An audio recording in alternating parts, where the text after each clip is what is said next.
팀 켈러라는 목사님이 계십니다. 미국 뉴욕에 있는 리디머 교회의 담임 목사님이신데, 이 목사님은 자신의 책 결혼을 말하다, 바로 저 책이죠. 그래서 요즘 배우자를 찾는 남자와 여자의 태도를 이렇게 말하고 있습니다. 오늘날은 남성이나 여성 모두 자신을 생긴 그대로 살게 내버려 두는 상대방과 결혼하기를 바란다. 맞죠? 아닌가? 그 안에서 정서적이고 성적인 만족을 얻기 위해서다. 그들은 재미있고 지적인 자극을 주며 성적인 매력이 흘러넘치고 여러 가지 관심사들을 공유하며 개인적인 목표와 현재의 생활 방식을 지지해 줄 배우자를 바란다. 젊은이들은 큰 폭으로 달라지길 요구하지 않는 배우자들을 찾아 헤맨다. 행복하고 건강하며 유쾌하고 삶에 만족하는 환상적인 인간을 수소문하는 셈이다. 역사를 통틀어 이처럼 이상적인 기준을 세우고 배우자를 찾는 이들이 사회를 가득 채웠던 적은 단 한 번도 없다. 팀 켈러 목사님은 이런 세대를 가리켜 비관적 이상주의 세대다라고 말하고 있습니다. 그런데 흔히들 말하는 평생의 동반자, 그것도 자신을 있는 그대로 받아주고 자신의 욕망을 다 채워줄 소울메이트라고 이야기하잖아요. 바로 그런 사람을 찾는 것이 그저 말처럼 쉬운 일이 결코 아닙니다. 보기만 해도 저절로 사랑이 솟아나는 그런 천생연분의 배필을 만나는 것은 하늘의 별 따기나 마찬가지인 것입니다. 이 중에 그런 분 한두 분 계실 것 같아요. 그냥 전기가 딱 통해가지고 그렇게 결혼하신 분 아마 한두 가정은 있지 않을까 생각되어져요. 사실 딱 맞는 짝을 만나 결혼하는 것, 그것은 여러분 젊은이들 죄송하지만 불가능합니다. 딱 맞는 짝 같은 건 애당초 없다고 생각하면 되는 것입니다. 그렇다면 누구나 다 조금은 부족한 남자, 부족한 여자와 만나 결혼할 수밖에 없습니다. 더구나 아무도 결혼하기 전에는 상대방이 어떤 사람인지 속속들이 알 수가 없습니다. 제 기도하는 뒷모습에 반해 고등학생 때부터 저를 좋아했던 저희 아내가 어떻게 제가 온갖 잡기를 다 좋아하는 사람인 줄 알았겠습니까? 그저 기도만 하는 거룩한 사람인 줄 알았겠죠. 저희 아내가 싫어하긴 할 텐데, 제가 어떻게 저희 아내가 잠을 잘 때 코를 곤다는 사실을 결혼하기 전에 알 수가 있었겠습니까? 제가 어떻게 제 아내가 생리가 있을 때는 그렇게 히스테리가 심하다는 사실을 결혼하기 전에 알 수 있었겠습니까? 저는 결혼하고도 10년 지나서 알아서 10년 지나서. 그래서 아무리 연애를 오래 해도 막상 결혼해서 살면 싸우게 되는 것입니다. 소개로 만났어도 나이 들어서 처음에는 서로 조심하는 척 하다가도 조금 시간이 지나면 그 긴장감이 다 풀어져서 경계심을 내려놓고 싸우기 시작하는 것입니다. 물론 우리 중에 나는 한 번도 부부 싸움을 해본 적이 없다 이런 분이 계실 거예요. 한번 손 들어보세요. 제가 거기 가서 배우려고. 아마 이런 분은 있을지 모르겠습니다. 나는 일방적으로 당하기만 했지 직접 싸움을 걸어본 적이 없다 이렇게 생각하는 분. 손 들려고 하는 분이 계시네. 그런데 제가 그런 아내 되시는 분들의 남편을 만나 물어보면 그런 아내의 말도 절반은 거짓말이라는 사실을 금방 다 알 수 있습니다. 그렇다면 어떻게 하면 서로 다른 기대와 약점을 가지고 있는 한 남자와 한 여자가 만나 하나님이 기뻐하시는 남편과 아내로 살아갈 수 있는 것일까요? 그것은 다름 아니라 오늘 설교의 제목처럼 남편은 하나님에게서 왔고 아내는 남편에게서 왔다는 그 사실을 인정하는 것입니다. 우리 아내 여러분, 조금 기분 나쁘겠지만 인정해야 하는 것입니다. 성경이 오늘 그렇게 이야기하고 있어요. 우리는 이 사실을 오늘 본문 창세기 2장 18절에서 25절을 통해 발견하게 됩니다. 그 인정 속에서 그것이 전부가 아니라 질서를 지키고 피차 복종하며 자기 희생적으로 서로 사랑할 때 우리는 성경적인 남편과 아내로 이 땅을 살며 우리 가정을 성경적인 가정으로 세워갈 수 있게 되는 것입니다. 이처럼 성경적인 남편과 아내로 살아 우리 가정을 성경적인 가정으로 세울 수 있는 비결은 먼저 남편과 아내 간의 질서를 지키는 것입니다. 둘째는 남편과 아내가 서로 복종하는 것입니다. 일방적인 복종이 아니라 서로 복종하는 것입니다. 그리고 끝으로 남편과 아내가 자기 희생적으로 서로 사랑하는 것입니다. 오늘 우리는 이 세 가지를 함께 생각해 보려고 합니다. 필립 얀시는 자신의 책, 제가 하나님 은혜에 대한 설교를 하다가 그 책에서 놀라운 사실을 발견했습니다. 자신의 책 하나님의 은혜가 사라졌어요 라는 책에서 자신은 평생 성경을 공부하면서 성경의 모든 내용을 포괄하는 중요한 주제가 무엇인가 고민했다는 것입니다. 제 멋대로 뻗어나가는 것처럼 보이는 성경이 무엇에 관한 책인지 요약해주는 그 진술, 한 문장으로 어떻게 진술할 수 있는지 탐구해봤다는 것입니다. 그리고는 이렇게 말했습니다. 하나님께서는 하나님의 가족을 되찾으신다. 이 한 문장으로 요약할 수 있다고 말하고 있습니다. 하나님께서는 하나님의 가족을 되찾으신다. 이것이 성경이 이야기하고 있는 주제라고 그분은 말했습니다. 그래서 그는 성경은 맨 처음 책에서 마지막 책에 이르기까지 하나님의 방탕한 자녀들과 그들을 집으로 데려오려고 그분이 기꺼이 걸어가시는, 하나님이 기꺼이 걸어가시는 길고도 구불구불한 길에 관해 말하고 있다. 이렇게 이야기하고 있습니다. 뿐만 아니라 성경이라는 드라마 전체가 요한계시록에서 성대한 가족들의 재회로 막을 내린다라고 말합니다. 아담과 하와가 남편과 아내로서 만들어가는 가정에서 시작해서 그것이 창세기의 내용이죠. 거대한 하나님의 가족 공동체로 끝나는 것, 그것이 바로 성경이다. 천국에서 우리는 그런 꿈을 꾸게 하는 바로 그것이 성경이다라고 말하고 있는 것입니다. 이처럼 성경적인 가정은 인류의 역사 속에서 하나님의 원래의 꿈이자 마지막 꿈이기도 한 것입니다. 따라서 하나님의 자녀로 살아가는 우리는 가장 성경적인 가정을 이루기 위한 노력을 멈추지 않아야 합니다. 그래서 우리는 이 5월 달에 가정의 달 세미나를 개최하게 되는 것입니다. 특별히 워크숍을 하는 것은 아니지만 말씀을 통해 하나님의 음성을 듣길 원하는 것입니다. 오늘 본문 창세기 2장 18절에서 25절은 창조의 6일 중 마지막 날에 이루어진 인간 창조에 대한 부가적인 설명과 최초의 가정이 어떻게 형성되고 있는지를 보여주는 바로 그런 본문입니다. 18절에 따르면 여호와 하나님이 사람이 혼자 사는 것을 좋지 않게 여기셨다고 말씀합니다. 창조의 날마다 좋았다고만 하시던 하나님이 6일째 되던 날 남자를 먼저 창조하시고 뭔가 부족함을 느끼셨다는 것입니다. 왜냐하면 남자 혼자서는 창세기 1장 28절에서 명령하고 있는 생육하고 번성하는 것, 남자 혼자서 가능합니까? 안 되는 것이죠. 불가능한 것이기 때문에 그렇습니다. 땅에 충만하고 땅을 정복하는 것, 이 다스리는 문화 명령을 남자 혼자서는 수행할 수 없기 때문에 그렇습니다. 그래서 하나님이 뭘 하시기로 결심하셨습니까? 돕는 배필을 만드시기로 결심하셨습니다. 그때 아담은 하나님의 명령을 따라 2장 19절을 보면 하나님이 지으신 피조물들의 이름을 짓고 있었습니다. 돕는 배필이 없이 성실하게 그 일을 수행하고 있던 아담을 하나님이 보셨던 것입니다. 그리고는 아담을 깊이 잠들게 하신 다음 21절 보면 그의 갈빗대 하나를 취하시고 그 취한 부분은 살로 봉했다라고 말씀합니다. 하나님이 인류 최초의, 제가 결혼식장에서 늘 말씀드리지만 인류 최초의 외과 의사가 되신 것입니다. 하나님이 아담에게 취하신 그 갈빗대로 22절을 보면 여자를 만드셨고 그 여자를 아담에게 이끌어 오셨습니다. 그러자 아담이 그 여자를 보고 사랑의 노래를 부르고 있는 것입니다. 이는 내 뼈 중에 뼈요 살 중에 살이라. 이것을 남자에게서 취하였은즉 여자라 부르리라. 너무너무 아름다운 노래를 여자에게 남자가 불러주고 있는 것입니다. 곧바로 하나님의 주례로 인류 최초의 결혼식이 거행되었습니다. 하나님에게서 온 남자와 남자에게서 온 여자가 이제 하나님의 주례로 남편과 아내가 되어 가정을 이루게 된 것입니다. 이러므로 남자가 부모를 떠나 그의 아내와 합하여 둘이 한 몸을 이룰지로다. 하나님의 주례사였습니다. 진정한 떠남, 진정한 하나됨이 행복한 결혼 생활의 비결이라고 말씀해 주셨습니다.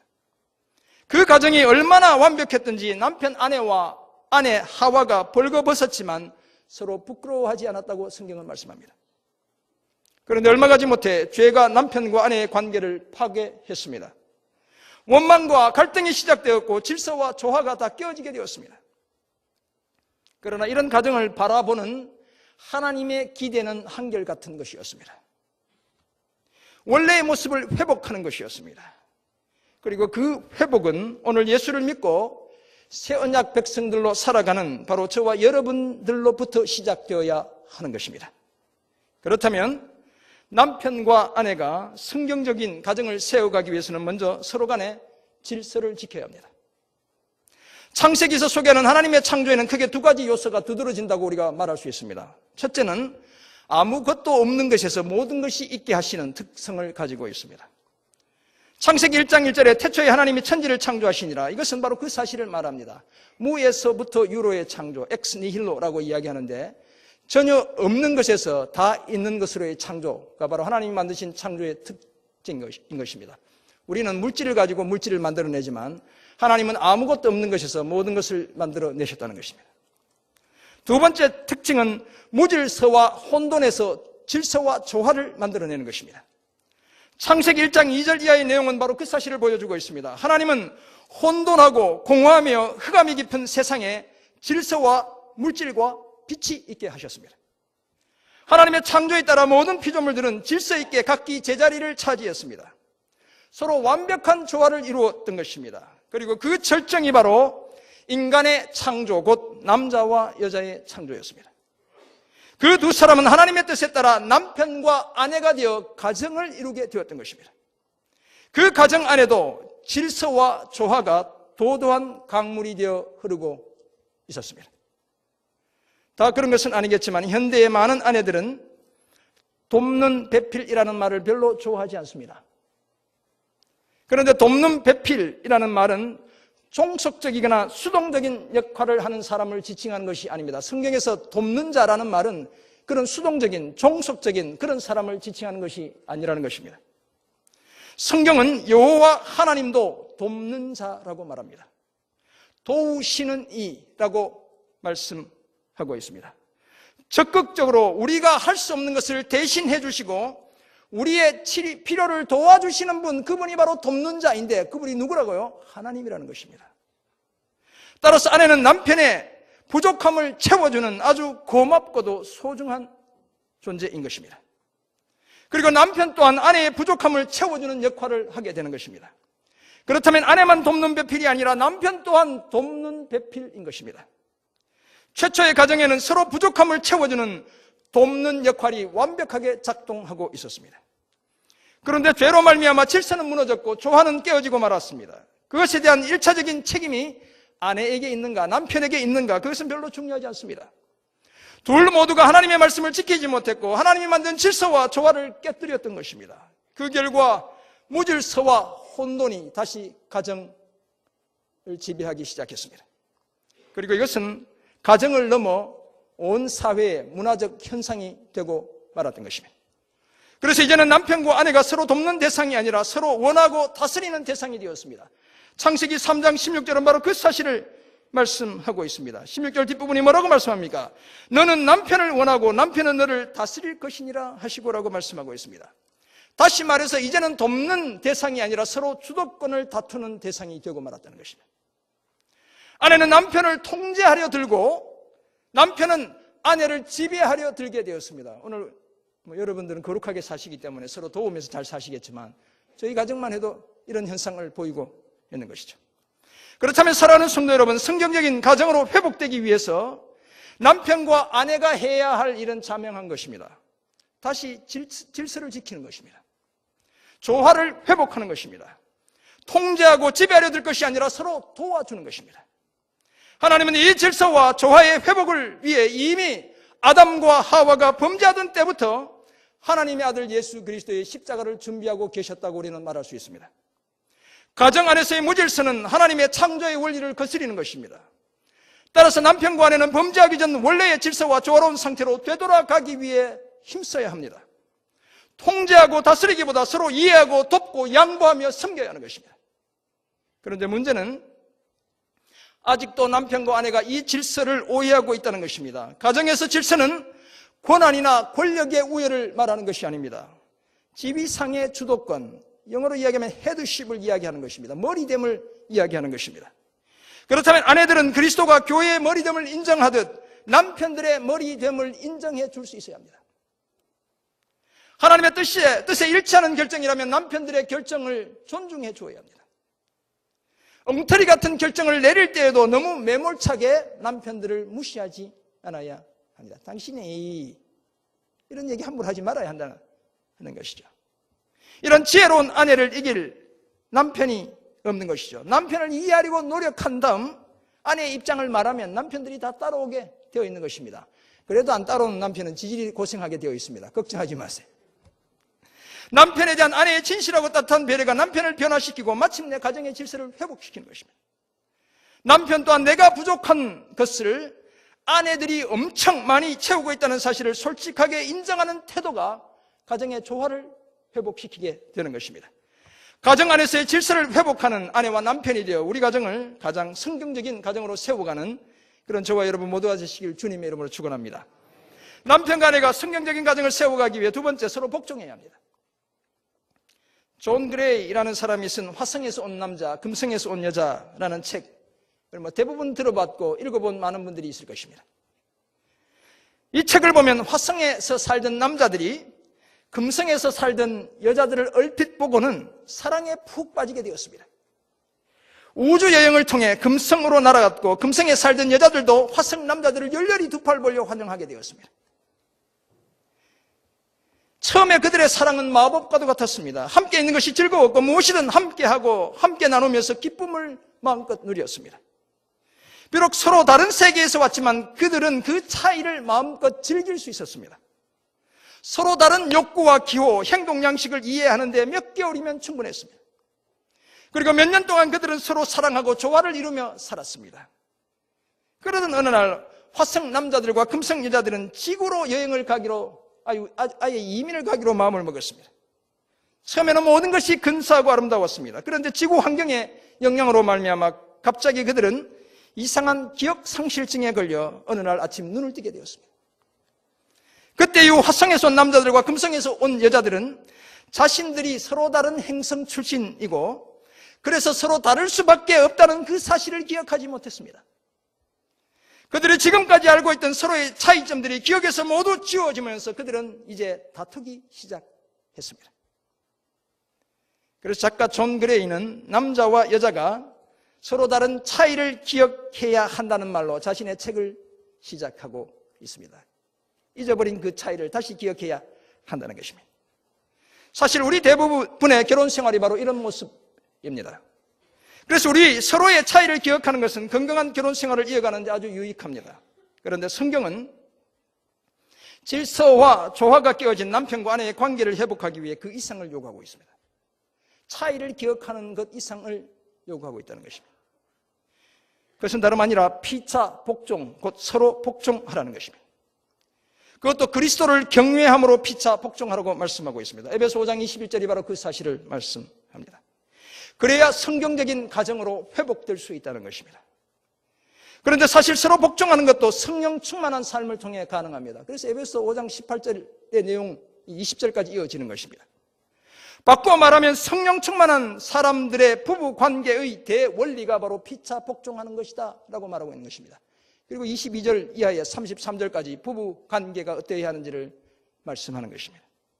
그렇다면 성경적인 남편과 아내라면 자신을 배우자보다 낮추어야 하는 것입니다. 왜냐하면 복종하다는 이 말이 다른 사람보다 나를 낮은 위치에 두다라는 의미를 가지고 있기 때문에 그렇습니다. 비굴하게 굴어야 한다는 말이 아닙니다. 상대방의 입장을 먼저 배려해야 한다는 것입니다. 상대방의 힘겨움을 더 깊이 이해해 줄 수 있어야 한다는 것입니다. 상대방보다 내가 더 큰 수고의 짐을 줄 수 있어야 한다는 것입니다. 그런데 아담과 하와의 범죄 이후 아내는 남편을 통제하려 들고 남편은 아내를 지배하려 드는데 어떻게 서로에 대해 자신을 더 낮출 수 있겠습니까? 우리는 이런 이야기하죠. 신혼여행 가서 기선을 제압해야 평생 편하다 는 말을 귀에 딱지가 듣도록 들어왔는데 어떻게 우리가 우리 배우자보다 나 자신을 더 낮은 위치에 놓을 수 있겠습니까? 에베소 5장 21절은 그 비법을 가르쳐주고 있습니다. 그리스도를 경외함으로 가능하다는 것입니다. 여기서 경외란 일종의 두려움을 지칭하는 것이죠. 이 두려움은 무언가에 사로잡혀 압도당하는 것을 의미합니다. tim 켈러 목사님의 표현에 따르면 그리스도와 그리스도의 사랑의 크기에 눌려 숨이 막힐 지경에 이르게 되는 것, 이것이 그리스도를 경외하는 것입니다. 더 없이 밝은 거룩함과 광대한 사랑 때문에 그리스도가 두려울 만치 아름답다는 사실을 절감하게 되는 것, 이것이 바로 그리스도를 경외하는 것입니다. 그리스도의 영광과 아름다움에 놀라다 못해 머리를 조아리게 되는 것, 이것이 바로 그리스도를 경외하는 것입니다. 뿐만 아니라 그 사랑에 휘어잡히게 되는 것, 그것이 바로 그리스도를 경외하는 것입니다. 바로 그리스도를 경외함으로 피차 복종할 수 있다는 것입니다. 사랑하는 성도 여러분, 그렇다면 그리스도와 그리스도의 영광과 아름다움과 사랑에 우리가 사로잡힐 때 남편과 아내가 서로에게 복종할 수 있게 되는 것입니다. 그제서야 비로소 화성남자와 금성여자로서의 차이도 다 뛰어넘고 성경적인 가정을 세워나갈 수 있게 되는 것입니다. 바로 이 사실을 기억하고 그리스도를 경외함으로 그리스도의 사랑과 영광과 그 아름다움에 압도당해 피차 복종하는 성경적인 부부관계를 세워가는 그런 저와 여러분 모두가 되시길 주님의 이름으로 축원합니다. 남편과 아내가 성경적 가정을 세워가기 위해 끝으로 자기 희생적으로 사랑해야 합니다. 존 가트만과 낸 실버라는 사람이 쓴 책이 있습니다. 행복한 결혼 생활을 위한 7가지 원칙이라는 책인데, 이 책은 시애틀에 있는 워싱턴 대학의 한 실험실에서 16년 동안 결혼한 커플들, 결혼한 사람들의 일상을 관찰한 다음에 써낸 책입니다. 실험실에 머무는 결혼한 커플들의 모습을 오전 9시부터 오후 9시까지 관찰했고 그들의 미래를 91%의 정확도를 가지고 예측할 수 있었습니다. 그들을 하루 보고 저 사람들은 계속 살아갈 사람들이다. 저 사람들은 얼마 살지 못하고 헤어질 사람들이다. 이게 맞춘 정확도가 91%였다는 것입니다. 그리고는 행복한 결혼 생활을 위해서는 똑똑하거나 부자이거나 심리적으로 다른 사람들보다 명민할 필요가 없다라고 말했습니다. 그런 것이 아니라 날마다 자신이나 배우자 아니면 두 사람 모두에 대한 부정적인 생각이 긍정적인 생각을 압도하지 못하게 하면 된다라고 말했습니다. 자신이나 서로에 대한 긍정적인 생각을 더 키우면 행복한 결혼 생활을 이어갈 수 있다는 결론을 내리고 있는 것입니다. 그리고 이런 결혼 관계를 재밌게 표현하는데 감성적이면서도 지적인 결혼 이렇게 표현하고 있습니다. Emotionally intelligent marriage 이렇게 표현하고 있습니다. 이런 예를 바탕으로 행복한 결혼 생활을 위해 7가지 원칙을 이렇게 제시합니다. 상대방의 애정 지도를 그려라. 무슨 말이냐면 상대방이 좋아하는 것이 무엇인지 점점 더 알아가라 이런 이야기를 하고 있습니다. 상대방을 배려하고 존중하는 마음을 길러라.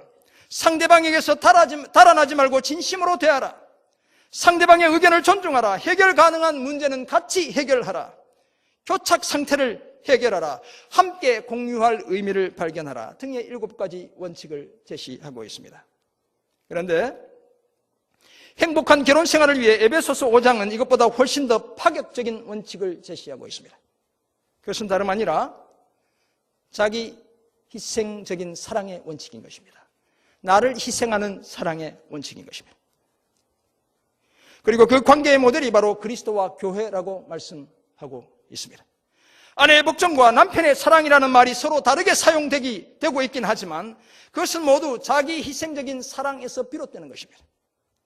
이 원칙에 따라 아내는 남편에게 복종하기를 죽게 하듯 해야 한다고 5장 20절, 에베소 5장 22절이 말씀합니다. 왜냐하면 남편의 머리됨을 자발적으로 인정하기 때문에 그런 것입니다.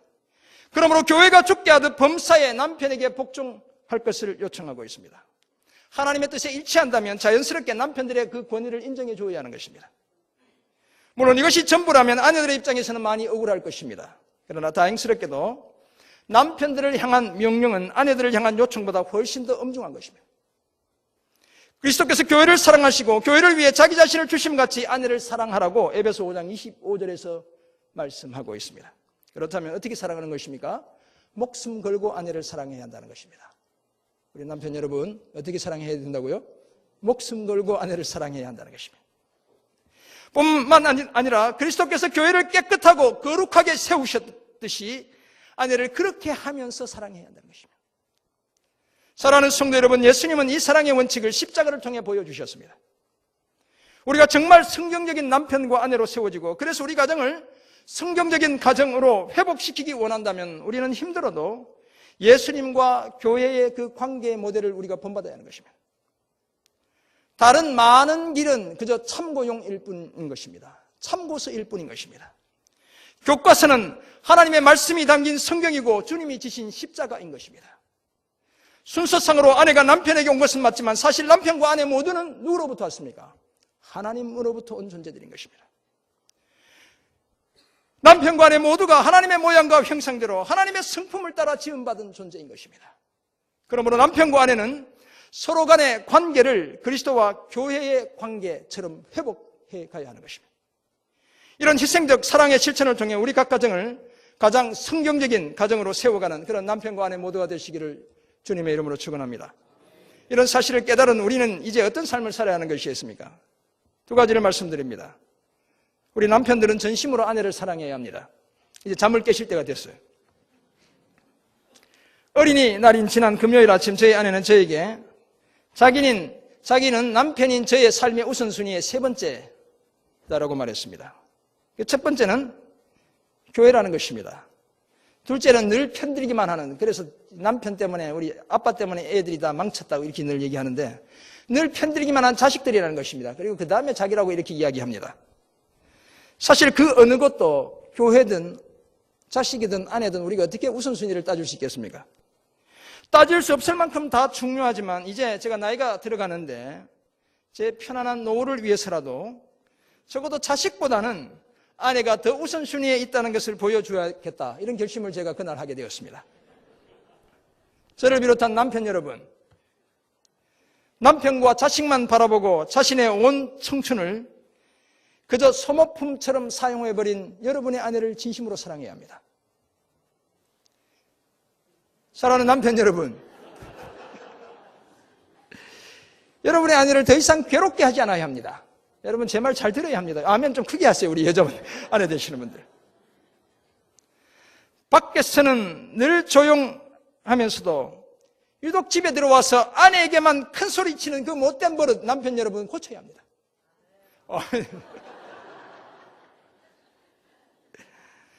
남편의 잘못된 취미와 습관 때문에 아내들이 힘들어하고 있다면 그 취미와 습관을 바꿔야 하는 것입니다.